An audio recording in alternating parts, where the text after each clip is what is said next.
छोटे से गांव के किनारे घने जंगल के पास एक पुरानी और टूटी फूटी सी झोपड़ी थी। उस झोपड़ी में गरीब किसान धनिया अपनी बूढ़ी माँ और बेटी गौरी के साथ रहता था। धनिया के पास बस कुछ छोटे छोटे खेत थे। उन्हीं खेतों में मेहनत करके वह अपने परिवार का पेट पालता था। हर दिन सुबह सूरज निकलने से पहले ही धनिया उठ जाता। ठंडी हवा चल रही होती, आसमान में हल्की लालिमा होती और गांव के ज्यादातर लोग अभी गहरी नींद में होते। लेकिन धनिया अपने पुराने हल और बैलों को लेकर खेत की तरफ निकल पड़ता। दरवाजे पर खड़ी उसकी माँ प्यार से कहती, बेटा धनिया, थोड़ा आराम भी कर लिया कर। दिन रात इतनी मेहनत करते करते तू बहुत थक जाता होगा।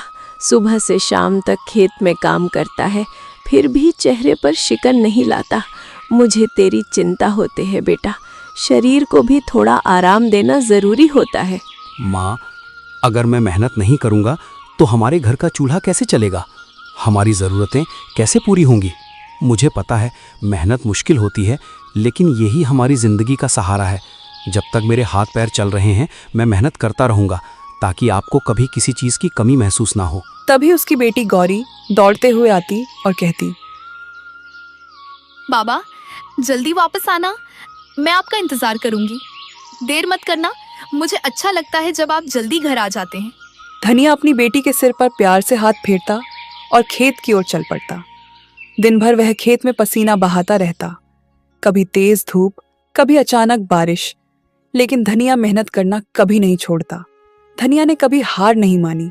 वह हमेशा अपनी माँ से कहता, ईश्वर ने हमें मेहनत करने के लिए हाथ दिए हैं।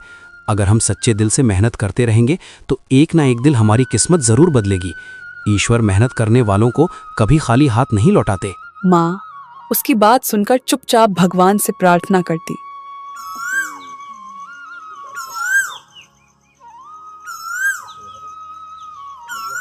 बाबा, आज मैं जंगल के किनारे से कुछ लकड़ियां लेकर आई हूँ, ताकि घर के काम में थोड़ी मदद हो सके। अकेली गई थी? बेटा, जंगल के किनारे अकेले जाना ठीक नहीं होता, वहाँ खतरा भी हो सकता है। हाँ बाबा, मैं अकेली ही गई थी। थोड़ा डर तो लगा था, लेकिन मैंने हिम्मत रखी।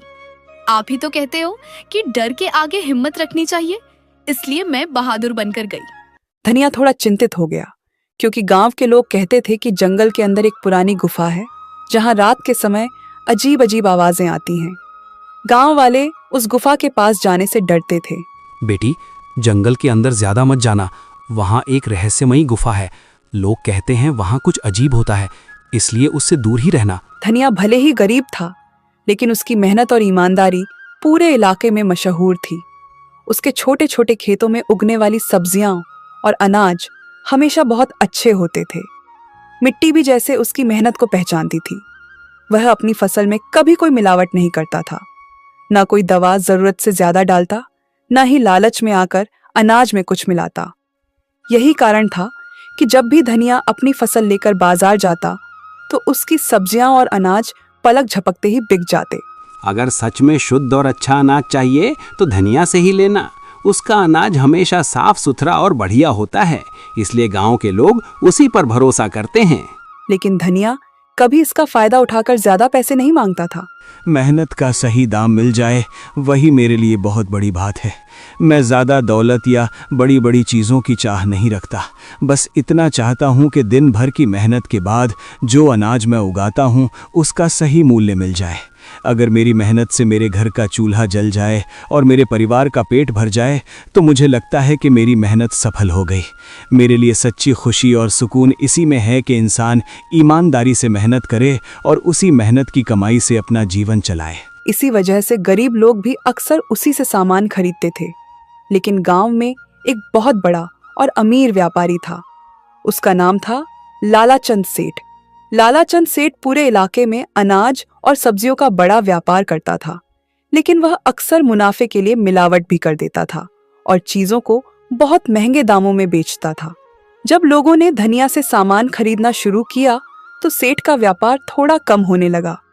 यह बात उसे बिल्कुल पसंद नहीं आई। एक दिन बाजार में उसने धनिया को देखते ही ताना मारा। अरे धनिया, तू किसान है या कोई संत? हर बार इतना सस्ता माल बेच देता है, इसलिए लोग तुझे हल्के में लेने लगे हैं। लेकिन याद रख, इस बाजार में असली फैसला मेरा चलता है। अगर तुम मेरे हिसाब से अनाज नहीं बेचेगा तो तेरा माल कोई नहीं खरीदेगा। फिर देखना तेरे घर का चूल्हा कैसे जलेगा। सेठ जी, मैं तो बस इतना चाहता हूँ कि मेरी मेहनत का सही दाम मिल जाए। मैंने दिन भर खेत में मेहनत की है, पसीना बहा है। अगर उस मेहनत का थोड़ा सा भी सही मूल्य मिल जाए तो मेरे लिए वही काफ़ी है। मैं किसी को धोखा देकर या गलत तरीके से पैसा नहीं कमाना चाहता। मेहनत का सही दाम मिल जाए वही मेरे लिए बहुत बड़ी बात है। बहुत बड़ी बड़ी बातें करने लगा है तू। सुन ले धनिया, इस बाजार में वही चलता है जो ताकतवर होता है। अगर तूने मेरी बात नहीं मानी तो मैं ऐसा हाल कर दूंगा कि तेरा अनाज बाजार में कोई नहीं खरीदेगा। फिर तू अपने घर बैठकर यही ईमानदारी की बातें करता रहना। बाजार में खड़े कुछ लोग यह सब सुन रहे थे। धनिया ने बस मुस्कुराकर अपनी फसल बेचनी जारी रखी। वह कभी किसी से झगड़ा नहीं करता था, लेकिन लालाचंद सेठ का गुस्सा दिन प्रतिदिन बढ़ता जा रहा था। कभी वह धनिया को सबके सामने नीचा दिखाने की कोशिश करता, कभी उसे गरीबी का ताना देता। फिर भी धनिया के चेहरे पर कभी शिकायत नहीं आती। शाम को जब वह घर लौटता तो उसकी बेटी गौरी दौड़ कर आ जाती। बाबा, आज बाजार कैसा रहा? क्या आज अनाज अच्छे दाम में बिका या फिर लोगों ने पहले की तरह मोल भाव किया? अच्छा रहा बेटी, भगवान की कृपा से आज लगभग सारा अनाज बिक गया। लोगों ने भरोसे से लिया और मेहनत का ठीक ठाक दाम भी मिल गया। घर में कमाई भले ही कम थी, लेकिन उस छोटे से घर में सुकून और प्यार बहुत था।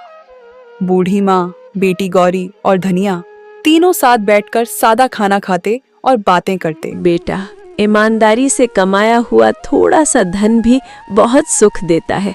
जब कमाई सच्चाई और मेहनत से होती है तो मन को सुकून मिलता है और इंसान चैन से जी पाता है। माँ, हमें जितना मिला है उसी में खुश रहना चाहिए।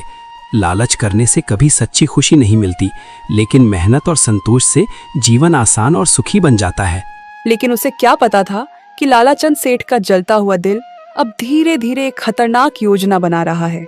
एक ऐसी योजना जो बहुत जल्द धनिया की जिंदगी को पूरी तरह बदलने वाली थी। लालाचंद सेठ की जलन अब इतनी बढ़ चुकी थी कि उसने धनिया को बर्बाद करने की ठान ली।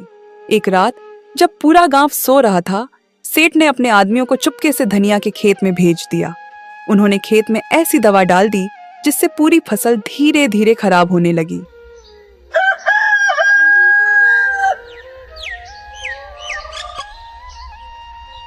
सुबह जब धनिया खेत पर पहुंचा तो उसकी आंखें फटी की फटी रह गईं। हरी भरी खड़ी फसल पीली पड़ चुकी थी। कई पौधे सूख गए थे। वह घुटनों के बल बैठ गया। हे ईश्वर, ये क्या हो गया? कल तक तो मेरी फसल बिल्कुल हरी भरी थी, हर पौधा लहलहा रहा था। मैंने कितनी मेहनत से इस खेत को सींचा था, दिन रात इसकी देखभाल की थी। फिर अचानक एक ही रात में सब कुछ कैसे बदल गया? मेरी सारी मेहनत, मेरी सारी उम्मीदें क्या सब यूं ही खत्म हो जाएंगी? इतने में गांव के कुछ लोग भी खबर सुनकर वहां आ गए।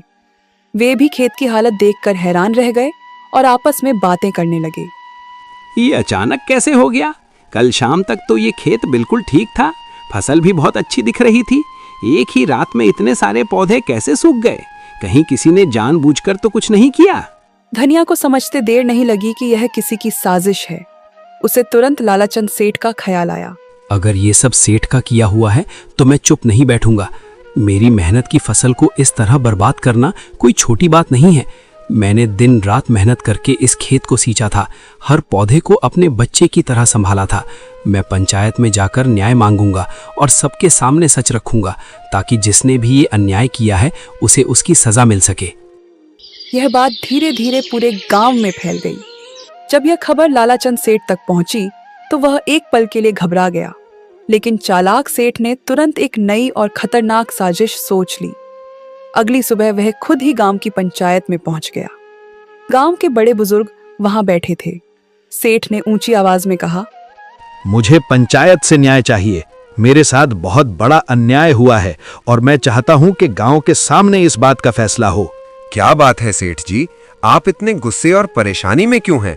खुलकर बताइए कि आखिर मामला क्या है। मेरी सोने की अंगूठी चोरी हो गई है और मुझे पूरा शक है कि वो अंगूठी धनिया ने चुराई है। वही कल मेरे घर आया था, उसके बाद ही अंगूठी गायब हुई है। यह सुनते ही पंचायत में सन्नाटा छा गया। उसी समय किसी ने धनिया को बुला लिया। धनिया अपनी बूढ़ी माँ और बेटी गौरी के साथ वहां पहुंचा।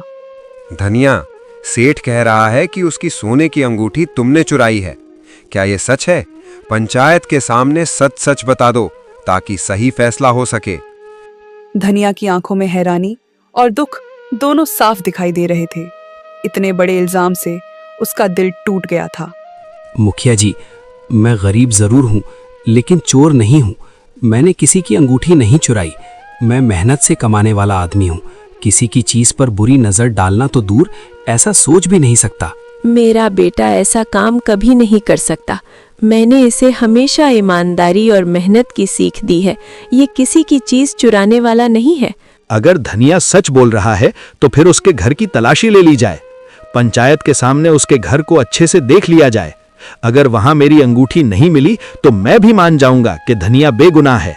पंचायत के लोग एक दूसरे का चेहरा देखने लगे।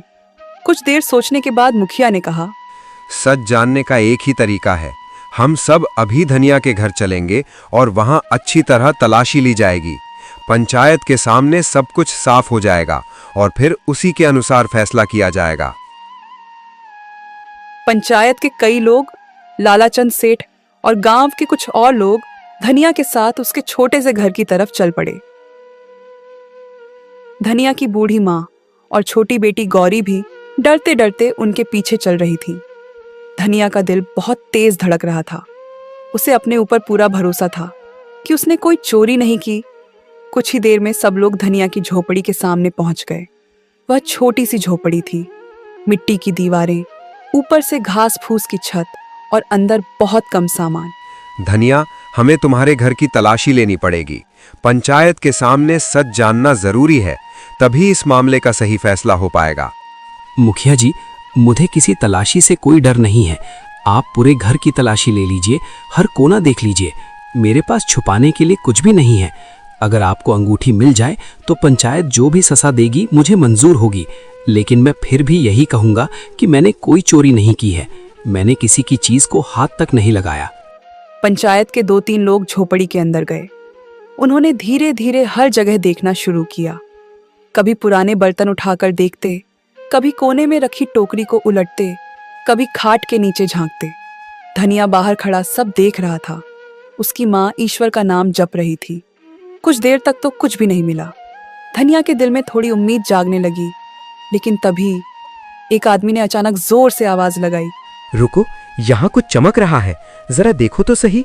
अरे, ये तो सोने की अंगूठी है। एक पल के लिए पूरा माहौल सन्न रह गया। देखा, मैंने कहा था ना, यही चोर है। अब सबके सामने सच आ गया। अंगूठी इसके ही घर से मिली है। नहीं, ये अंगूठी मेरी नहीं है। मैंने इसे कभी नहीं देखा। मुझ पर झूठा इल्जाम लगाया जा रहा है। ये झूठ है। मेरा बेटा ऐसा नहीं कर सकता। किसी ने जानबूझकर हमारे घर में ये अंगूठी रखी है ताकि धनिया को बदनाम किया जा सके। लालाचंद सेठ के चेहरे पर तुरंत नकली हैरानी आ गई। लेकिन अब पंचायत के लोग एक दूसरे की तरफ देखने लगे, क्योंकि अंगूठी सच में धनिया के घर से मिली थी। अब तो सबूत भी मिल गया। ऐसे आदमी को हमारे गांव में रहने का कोई हक नहीं है। जो चोर है उसे सख्त सजा मिलनी चाहिए ताकि दूसरे भी डरे। मैंने चोरी नहीं की। मुझ पर भरोसा कीजिए, मैं कभी किसी की चीज नहीं चुराऊंगा। ये सब झूठा इल्जाम है। लेकिन उसकी बात सुनने वाला कोई नहीं था। गांव वाले लालाचंद की तरफ देखकर सिर हिला रहे थे और किसी ने धनिया की ओर ध्यान ही नहीं दिया। अगर आज ऐसे चोर को सजा नहीं मिली तो कल कोई भी आदमी चोरी करने लगेगा। गांव की शांति और नियमों की रक्षा के लिए मैं इसे बर्दाश्त नहीं कर सकता। कोई भी ऐसा काम करे तो उसका अंजाम यही होना चाहिए ताकि बाकी लोग सबक सीखें। ऐसे आदमी को गांव से निकाल देना चाहिए। इसे यहाँ रहने का कोई हक नहीं। धनिया, पंचायत के सामने ये मामला बहुत गंभीर है। तुम्हारे घर से अंगूठी मिली है और यही सबसे बड़ा सबूत माना जा रहा है। हमारे पास इसी आधार पर फैसला करना होगा। हमें सच जानना है और उसी अनुसार न्याय करना है। मैंने चोरी नहीं की। मुझ पर भरोसा कीजिए, मैं कभी किसी की चीज नहीं चुराऊंगा। ये सब झूठा इल्जाम है। मुखिया जी, मैं गरीब जरूर हूँ, लेकिन चोर नहीं हूँ। मैंने किसी की चीज हाथ नहीं लगाई। किसी ने जानबूझकर मुझे फंसाया है ताकि मुझे बदनाम किया जा सके। लेकिन पंचायत के कई लोग अब सेठ की बातों में आ चुके थे। ऐसे आदमी को गांव से निकाल देना चाहिए। इसे यहाँ रहने का कोई हक नहीं। मत करो ऐसा, हम कहाँ जाएंगे? हमारा तो यही एक घर है, यही हमारी जिंदगी है। पंचायत का निर्णय है कि धनिया को चोरी के अपराध में आज से इस गांव से निकाल दिया जाए।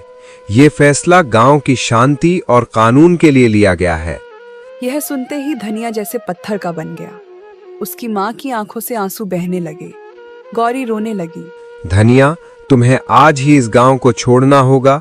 अब से इस गांव में तुम्हारा कोई हक या अधिकार नहीं रहेगा, ना खेतों पर, ना पानी के स्रोतों पर, ना किसी भी गांव की किसी सुविधा पर। यह कठिन निर्णय है, लेकिन पंचायत के आदेश के मुताबिक इसे मानना ही पड़ेगा।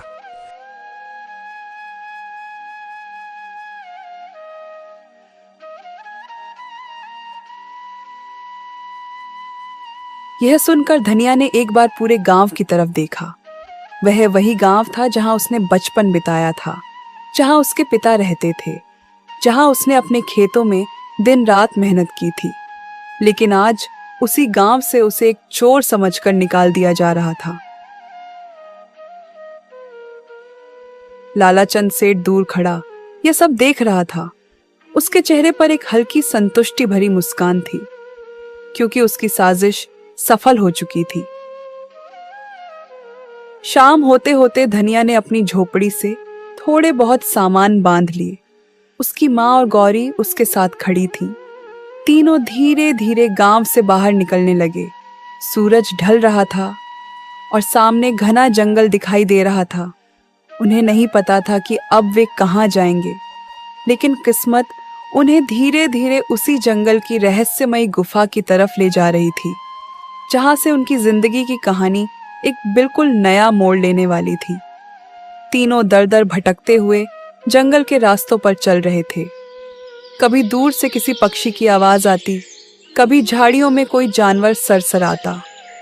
धनिया बार बार पीछे मुड़कर गांव की तरफ देखता, लेकिन अब वहां लौटने का कोई रास्ता नहीं था। उसके दिल में एक ही बात बार बार चुभ रही थी। उसे गांव से निकाले जाने का उतना दुख नहीं था जितना इस बात का था कि उस पर चोरी का झूठा इल्जाम लगा दिया गया था।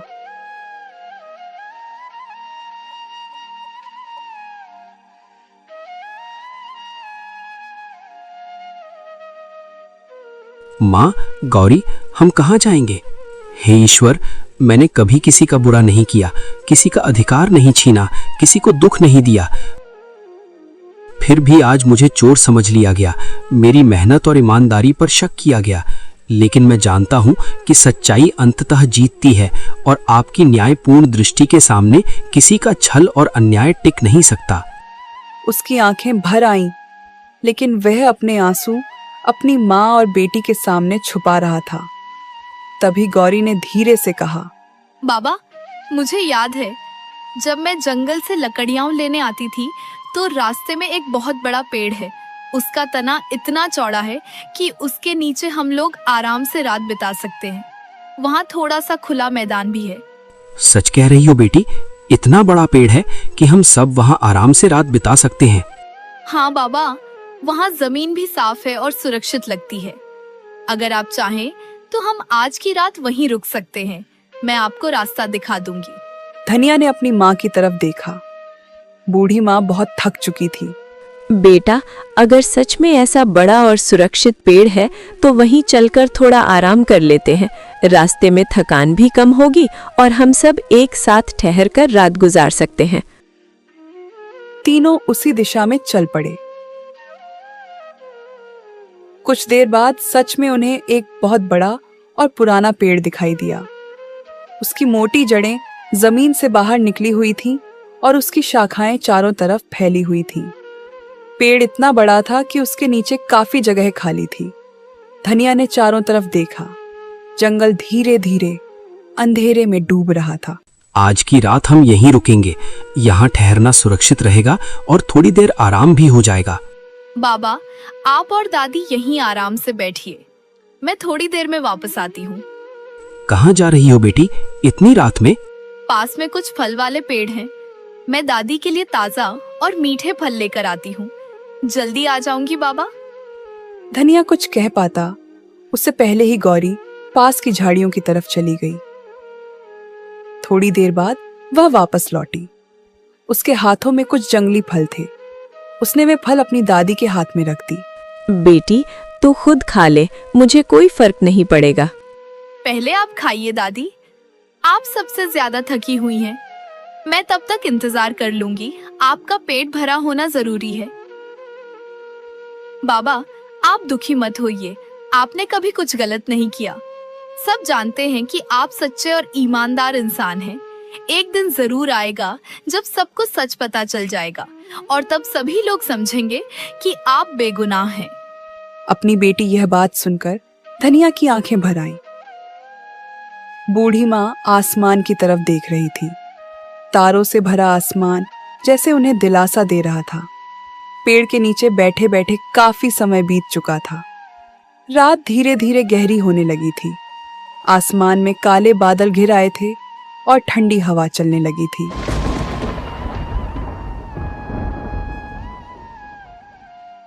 अचानक बिजली चमकी और कुछ ही पलों बाद तेज बारिश शुरू हो गई।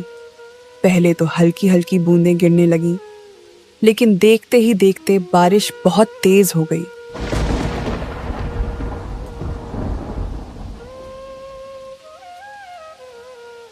पेड़ की घनी शाखाएं कुछ देर तक उन्हें बचाती रहीं, लेकिन जल्द ही पानी की बूंदें नीचे तक आने लगीं। बूढ़ी माँ कांपने लगी। गौरी भी अपने पिता के पास सिमट गई।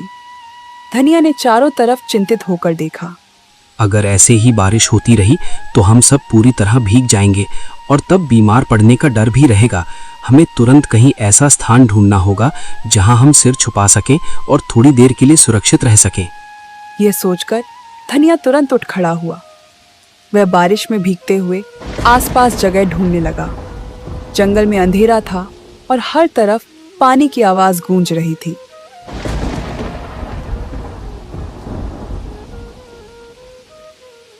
कुछ देर तक इधर उधर देखने के बाद अचानक उसकी नजर थोड़ी दूर पहाड़ी के पास बने एक अंधेरे से मुंह पर पड़ी। वह ध्यान से देखने लगा। बारिश की चमकती बिजली में उसे साफ दिखाई दिया। वह एक गुफा थी। धनिया जल्दी से अपनी माँ और गौरी के पास आया और बोला, चलो, मुझे सामने एक गुफा दिखाई दे रही है। वहां जाकर हम बारिश से बच सकते हैं और थोड़ा आराम कर सकते हैं। जल्दी चलते हैं, बारिश तेज हो रही है। तीनों जल्दी जल्दी उस तरफ चल पड़े। कुछ ही देर में वे उस गुफा के अंदर पहुंच गए। गुफा अंदर से काफी बड़ी थी। सबसे अच्छी बात यह थी कि गुफा के अंदर न तो पानी टपक रहा था और न ही तेज हवा आ रही थी।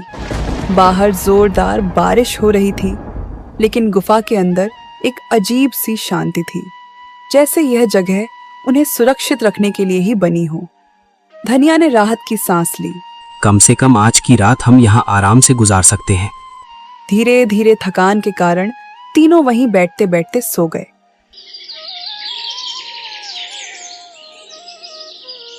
सुबह जब धनिया की आंख खुली तो बारिश रुक चुकी थी।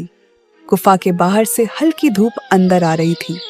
पक्षियों की चहचहाहट फिर से जंगल में सुनाई देने लगी थी। धनिया उठकर बाहर गया और चारों तरफ देखा। जंगल हरियाली से चमक रहा था। वह कुछ देर चुप खड़ा रहा और सोचने लगा। फिर वह गुफा के अंदर वापस आया। उसकी माँ और गौरी भी अब जाग चुकी थी। जब तक हमें रहने के लिए कोई और जगह नहीं मिल जाती, हम इसी गुफा में रहेंगे। बूढ़ी माँ ने सहमति में सिर हिलाया। गौरी भी खुश हो गई। बाबा, यह जगह तो अच्छी है। यहाँ हमें बारिश और हवा से भी डर नहीं लगेगा।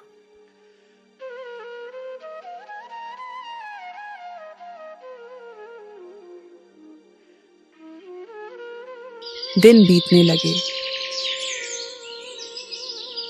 धीरे धीरे गुफा ही धनिया, उसकी माँ और गौरी का नया घर बन गई। सुबह धनिया जंगल से लकड़ियां और फल लाता, गौरी गुफा के अंदर साफ सफाई करती और बूढ़ी माँ पास बैठकर ईश्वर का नाम जपती रहती। गरीबी अभी भी थी, लेकिन तीनों एक दूसरे के साथ होने से संतुष्ट थे।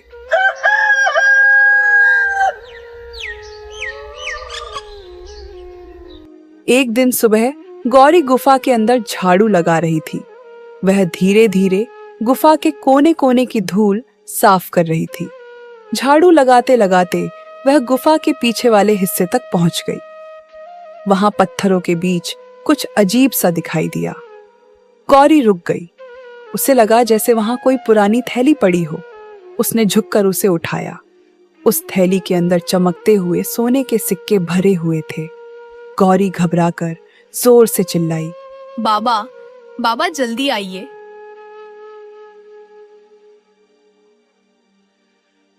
क्या हुआ बेटी? गौरी ने कांपते हाथों से वह थैली अपने पिता को दिखाई।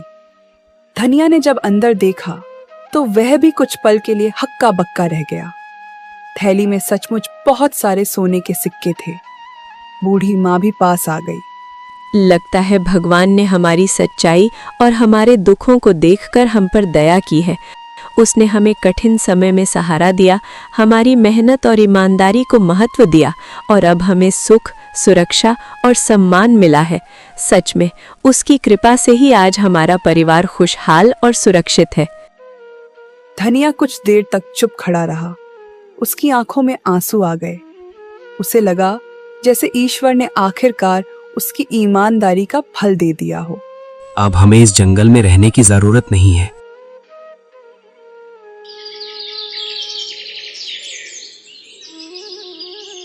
कुछ ही दिनों में धनिया ने उन सिक्कों में से थोड़ा सा इस्तेमाल करके पास के एक दूसरे गांव में छोटा सा घर खरीद लिया। वह अपनी माँ और गौरी के साथ वहां रहने लगा। धीरे धीरे उसने फिर से छोटा सा खेत भी ले लिया और मेहनत करने लगा। अब उनकी जिंदगी पहले से कहीं बेहतर हो गई थी। घर में खुशहाली लौट आई थी। बूढ़ी माँ अक्सर ईश्वर को धन्यवाद देती, लेकिन कुछ ही समय में धनिया के अमीर बनने की खबर दूर दूर तक फैल गई। यह बात आखिरकार लालाचंद सेठ के कानों तक भी पहुंच गई। जब उसने सुना कि जिसे उसने गांव से निकलवा दिया था वही धनिया अब अमीर हो गया है, तो वह एकदम हक्का बक्का रह गया। वह गुस्से और हैरानी से बोला, ये कैसे हो सकता है? वो गरीब किसान जिसने कभी किसी से कुछ नहीं लिया, इतना मेहनती और ईमानदार रहा, अब इतना अमीर कैसे बन गया? ये तो किसी ने सोचा भी नहीं होगा। सेठ को जल्द ही पता चल गया कि धनिया को जंगल की गुफा में सोने के सिक्के मिले थे। यह सुनते ही लालाचंद सेठ की आंखों में लालच चमकने लगा। अगर सच में उस गुफा में सोने की सिक्कों की थैली मिली थी, तो इसका मतलब यह है कि वहां और भी खजाने छुपे हुए हो सकते हैं। शायद वो गुफा किसी पुराने राजाओं या अमीर व्यक्तियों का खजाना रही हो। अगर मैं जल्दी ही वहां पहुंचूं और सारी चीजें खोज लूं, तो मैं भी अमीर बन सकता हूं। हाँ, यही मौका है जो कभी दोबारा नहीं मिलेगा। इस बार मैं किसी को रोकने नहीं दूंगा और खुद ही सब कुछ अपने नाम कर लूंगा। लालच से भरा हुआ सेठ उसी समय जंगल की तरफ निकल पड़ा। वह जल्दी जल्दी उस गुफा के पास पहुंचा जहां कभी धनिया रहा करता था। गुफा अब शांत और खाली थी। सेठ की आंखों में लालच साफ दिखाई दे रहा था। वह तेजी से गुफा के अंदर जाने लगा। उसे बस एक ही चीज चाहिए थी, खजाना।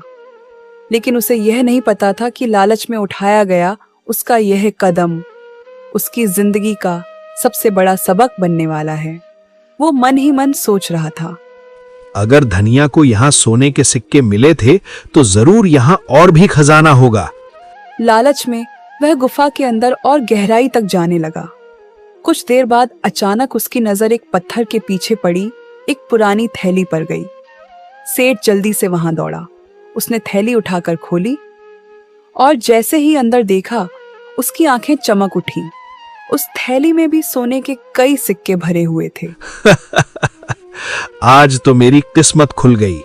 आखिरकार मेहनत और भाग्य दोनों मेरे साथ हैं। अब मैं वही कर सकता हूं जो हमेशा चाहता था, इतना धन जमा करूं कि कोई मुझसे टक्कर भी न ले सके। सेठ खुशी से हंस पड़ा। उसने जल्दी से वह थैली हाथ पर रख ली। अब वह गुफा से बाहर निकलने के लिए मुड़ा, लेकिन जैसे ही वह आगे बढ़ा, उसे अचानक एहसास हुआ कि उसे बाहर जाने का रास्ता समझ नहीं आ रहा था। गुफा के अंदर कई छोटे छोटे रास्ते थे। सेठ एक रास्ते पर गया, फिर वापस लौटा, फिर दूसरे रास्ते पर गया, लेकिन हर रास्ता उसे फिर उसी जगह पर ले आता। धीरे धीरे शाम होने लगी। सेठ घबराने लगा। वह तेजी से इधर उधर भागने लगा, लेकिन उसे गुफा से बाहर निकलने का रास्ता नहीं मिल रहा था। पहला दिन बीत गया। दूसरे दिन भी सेठ उसी गुफा में भटकता रहा। उसके पास खाने को कुछ नहीं था। प्यास और डर से उसकी हालत खराब होने लगी। तीसरा दिन भी गुजर गया।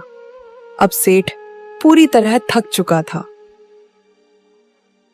वह एक पत्थर के सहारे बैठ गया। उसके मन में अचानक एक ख्याल आया। वह धीरे धीरे खुद से बोलने लगा, शायद यही मेरे लालच की सजा है। मैंने सिर्फ अपना फायदा सोचा और दूसरों की परवाह नहीं की। अब ये सोना मेरे हाथों में है, लेकिन ऐसा लग रहा है जैसे ये मुझे बंधक बना रहा है।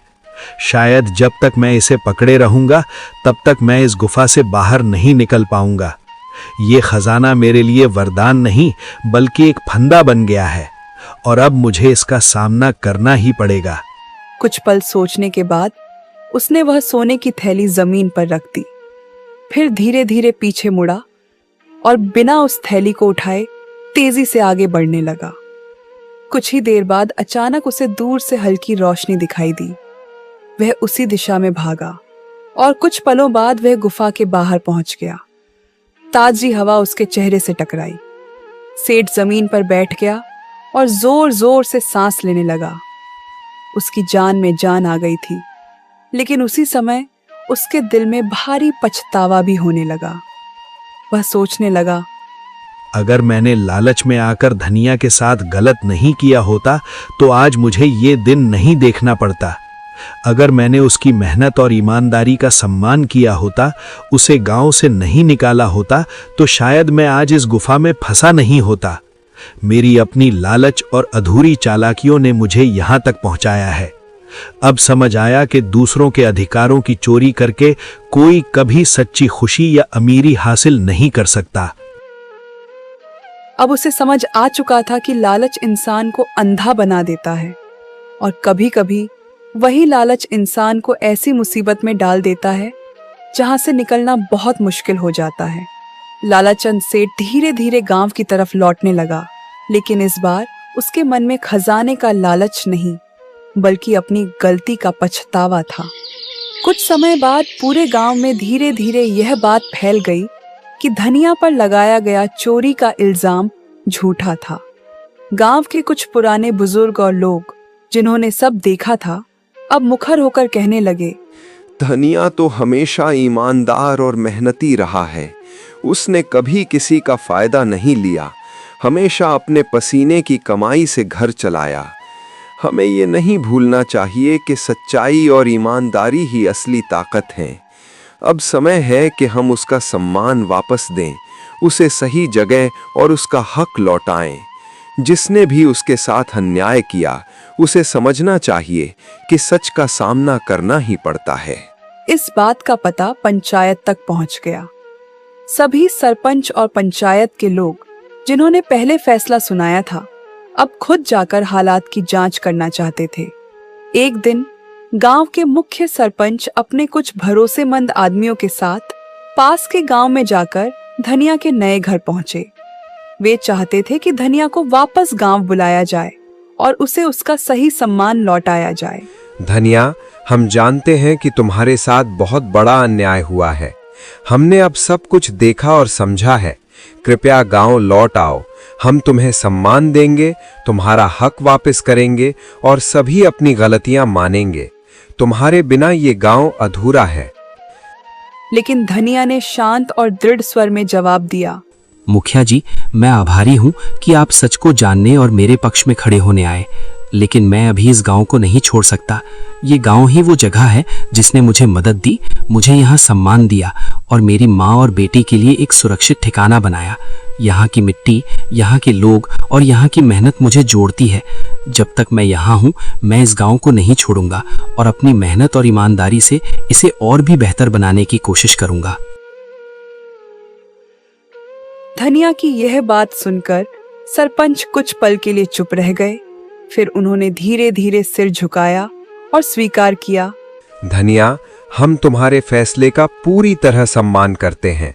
तुम्हारे फैसले में तुम्हारी समझदारी और धैर्य झलकता है और इस बार हमें यह भी सुनिश्चित करना होगा कि लानाचंद सेठ को उसके किए का उचित दंड दिया जाए, ताकि वो और किसी के साथ ऐसा अन्याय ना कर सके और सबको ये संदेश मिले कि जो भी ईमानदारी और मेहनत के रास्ते पर चलता है उसका हक कभी दबाया नहीं जा सकता। गांव लौटकर पंचायत ने फैसला सुनाया। लालाचंद सेठ को जुर्माने के रूप में दंडित किया गया और उसे गांव से हमेशा के लिए निकाल दिया गया। सब लोग इस फैसले से संतुष्ट हुए। अब धनिया के नाम पर फिर से सम्मान और भरोसा लौट आया। गांव के लोग खुश थे कि सच्चाई हमेशा जीतती है।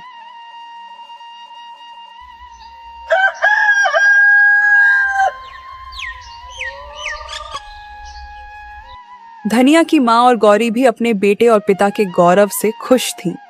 धनिया अब अपने गांव में सुरक्षित और सम्मानित रह सकता था। वह जानता था कि ईमानदारी और मेहनत का फल देर से सही लेकिन निश्चित रूप से मिलता है। गौरी अपने पिता की ओर देखकर मुस्कुराई और बोली, बाबा देखो, सच की जीत हमेशा होती है, चाहे कितनी भी मुश्किलें आइए। सच्चाई और ईमानदारी का मार्ग कभी खाली नहीं जाता। मुझे लगता है कि हम सब ने यह सच में महसूस किया। हाँ बेटी, और यही सीख हमें हमेशा याद रखनी चाहिए। ईमानदारी, मेहनत और सच्चाई का मार्ग ही असली ताकत है। अगर हम इसे अपनाएं तो कोई भी चुनौती हमें नहीं हरा सकती। यही रास्ता हमें सही मंजिल तक ले जाता है। और इस तरह धनिया, उसकी माँ और गौरी ने अपने नए घर में खुशी खुशी जीवन बिताना शुरू किया। साथ ही गांव में उनका सम्मान और प्यार हमेशा बरकरार रहा।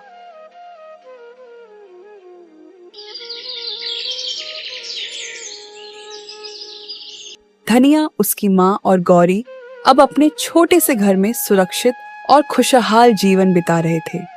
घर में चारों तरफ हल्की धूप और हरियाली की खुशबू थी। बाबा देखो, अब हमारे पास अपना घर है और हम पूरी तरह सुरक्षित हैं। मैं बहुत खुश हूँ कि हम सब साथ हैं और अब डर नहीं लगता। हाँ बेटी, ये सब तुम्हारी हिम्मत, समझदारी और सच्चाई की वजह से संभव हुआ। हमारा घर अब सिर्फ ईंट पत्थर का नहीं रह गया है। ये प्यार, विश्वास और ईमानदारी का घर बन गया है। यहाँ हर कोना हमारी मेहनत और अच्छाई की गवाही देता है। बेटा, तुमने हमेशा मेहनत और ईमानदारी को चुना। आज यही हमें सबसे बड़ी खुशियाँ दे रही हैं। तुम्हारे कारण हमारा परिवार सुरक्षित और खुशहाल है। गौरी, याद रखना, किसी भी मुश्किल में डरना नहीं, हमेशा सच का साथ देना और नेक दिल रहना, यही हमें सही रास्ता दिखाता है और हर संकट में हमारी मदद करता है। हाँ बाबा, मैं हमेशा सच और ईमानदारी का मार्ग चुनूंगी।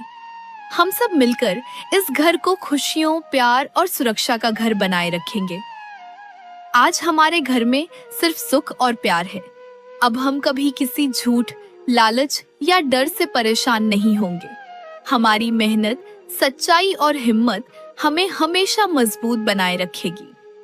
घर के चारों कोनों में खुशियों की गूंज थी। खिड़कियों से हल्की हवा आती और पक्षियों की चहचहाहट घर में संगीत की तरह गूंजती। गौरी अपने पिता के पास बैठकर मुस्कुरा रही थी।